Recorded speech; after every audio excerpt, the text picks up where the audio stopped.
ఇలా Ghosh commission report ఒక trash report. అందుకే ఈ రిపోర్టును మేము చెత్తబుట్టలో వేయడం జరిగింది. ఇది పూర్తిగా పక్షపాతమైన రిపోర్టు, ఏకపక్షమైనటువంటి రిపోర్టు. అసెంబ్లీలో సాక్ష్యాధారాలతో సహా ఘోష్ కమిషన్ ఏకపక్షంగా ఏ రకంగా రిపోర్ట్ ఇచ్చింది, ఎన్డీఎస్ఏ రిపోర్టు ఏ రకంగా డబుల్ స్టాండర్డ్స్తో ఎన్డీఏ రిపోర్టుగా ఎన్డీఎస్ఏ రిపోర్టు ఎలా ఉంది, సాక్ష్యాలతో సహా మేము వివరించడం జరిగింది. దాన్ని తట్టుకోలేక మొత్తం ముఖ్యమంత్రి గారితో సహా 8 మంది మంత్రులు 33 సార్లు మా ప్రసంగాన్ని అడ్డుకునే ప్రయత్నం చేశారు. పచ్చి అబద్ధాలు. ఇలా సభలో మేము మైక్ కావాలని దాదాపు గంటన్నర సేపు స్పీకర్ గారిని, ఎల్ఏ మినిస్టర్ గారిని మేము ప్రాధేయపడ్డా కూడా మైక్ ఇవ్వలేదు.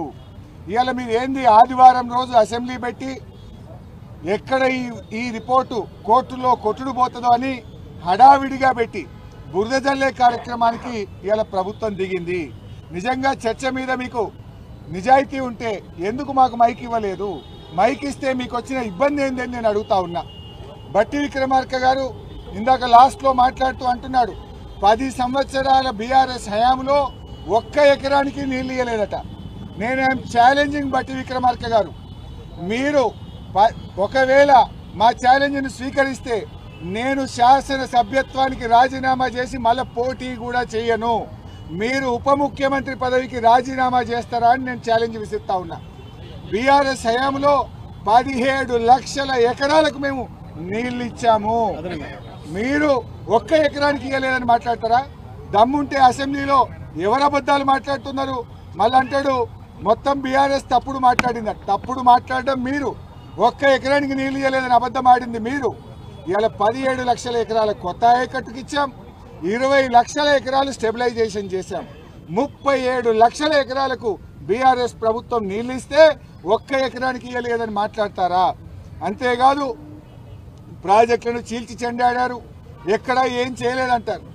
ఎక్కడైతే ఉమ్మడి ఆంధ్రప్రదేశ్లో అంతర్రాష్ట్ర వివాదాల్లో ఇరికిచ్చారు, నీళ్లు లేని చోట ప్రాజెక్టులు కట్టారు, ఎక్కడైతే వైల్డ్ లైఫ్ ఫారెస్ట్లో ఇరికిచ్చారో వాటిని రీఇంజనీరింగ్ చేశాం, ఎక్కడైతే ఇబ్బంది లేదో వాటిని కొనసాగించాం. ఇలా కల్వకుర్తి, నెట్టంపాడు, భీమా, కోయిల్ సాగర్ పెండింగ్ ప్రాజెక్టులను రన్నింగ్ ప్రాజెక్టులుగా మార్చి 4000 కోట్ల రూపాయలు ఖర్చు పెట్టి ఒక్క మహబూబ్ నగర్ జిల్లాలో 6 లక్షల ఎకరాలకు కొత్తగా సాగునీరు అందించింది బీఆర్ఎస్ ప్రభుత్వం. ఈ రకంగా మేము రాష్ట్రంలో 17 లక్షల ఎకరాలకు కొత్త ఆయకట్టు ఇచ్చాం. అబద్ధాలు చెప్పేది మీరు. ముఖం చెల్లక మేము చెప్పేటువంటి సమాధానాలకు, మేము అడుగుతున్న ప్రశ్నలకు, మేము చూపిస్తున్న ఆధారాలకు తట్టుకోలేక మా మైక్ కట్ చేశారు. 38 మంది ఉన్న బీఆర్ఎస్ పార్టీకి గంట టైం ఇస్తారా? ఏమి ఇంత కాళేశ్వరం కమిషన్ మీద నిన్న మేము అసెంబ్లీలో అడిగాం. అసలు ఈ సమయంలో వరదల